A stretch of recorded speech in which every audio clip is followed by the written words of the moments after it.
Di antara yang harus kita jauhi sesuatu yang menyelisihi Nabi SAW terkait Ramadan.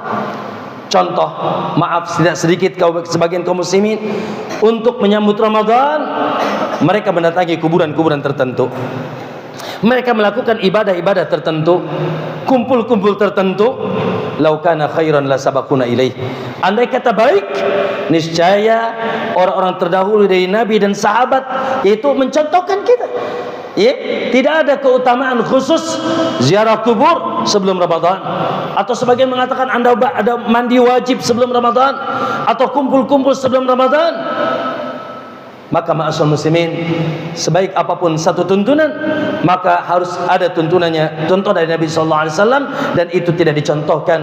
Bahkan berbahaya, lebih berbahaya apabila terjadi kesyirikan, datang ke kuburan di bulan sebelum Ramadan dengan menganggap bahwasanya Ramadannya akan lebih berkah, akan lebih kuat, akan lebih diterima. Kalau diawali dengan ziarah ke kuburan ke Syekh Fulan, Wali Fulan, maka naudzubillah dia sudah membatalkan Ramadan sebelum dia melakukan bulan Ramadan. Kemudian ikhwah, terkait dengan malam nisfu Sya'ban. Hari ini tanggal 10 bulan Sya'ban, tinggal 5 hari lagi malam nisfu Sya'ban. Pertama, para ulama khilaf tentang kesahihan hadis tentang malam nisfu Sya'ban. Syekh Al-Albani rahimahullah mensahihkan hadis tentang keutamaan malam nisfu Sya'ban. Innallaha la yattali'u lailatan nisfa min Sya'ban. Allah turun, Allah melihat hambanya di malam nisfu Sya'ban, fayaghfiru li jami'i khalqihi, maka Allah ampuni semua makhluknya illa li musyrikin, kecuali yang masih di atas kesyirikan, masih berbau syirik, wa musyahin, dan masih punya sengketa permusuhan dengan saudaranya muslim. Maka dua kelompok ini tidak akan diampuni oleh Allah Subhanahu wa taala. Musyrik, masih kedukun, masih jadi dukun, masih yaitu menyembelih untuk selain Allah, masih nyambat-nyambat nama selain Allah dan seterusnya, maka tidak akan diampuni oleh Allah Subhanahu wa taala walaupun dia muslim. Kemudian yang masih punya permusuhan, persengketaan dengan sesama kaum muslimin, terlepas dari sahih atau tidaknya, dan Syekh Albani mengatakan sahih hadis tersebut tentang keutamaan malam nisfu Sya'ban, namun ketahuilah tidak datang satupun hadis yang sahih, tidak datang satupun hadis yang sahih tentang kekhususan amal di malam nisfu Sya'ban, tentang kekhususan amal di hari siang nisfu Sya'ban. Idza jaa lailatul nisfi min Sya'ban fasallu lailaha wa sumu naharaha.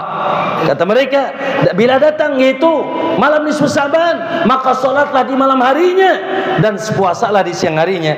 Sepakat para ulama bahwasanya hadis ini yaitu dhaif, hadis ini lemah, tidak bisa dijadikan sandaran hukum. Apalagi ada riwayat tentang salat alfiyah, salat 1000, salat alfiyah. Apa maksud salat alfiyah? Yaitu salat 100 rakaat di malam nisfu Sya'ban. Kenapa disebut 1000? Karena dalam tuntunannya satu rakaat membaca 10 kali surat Al-Ikhlas, 10 kali 100 berarti 1000, maka disebut surat Alfiyah. Adapun tentang salat Alfiyah di malam nisfu Sya'ban, fahuwa maudhu', hadisnya palsu, tidak pernah datang dari zaman Nabi sallallahu alaihi wasallam, dari Nabi sallallahu alaihi wasallam.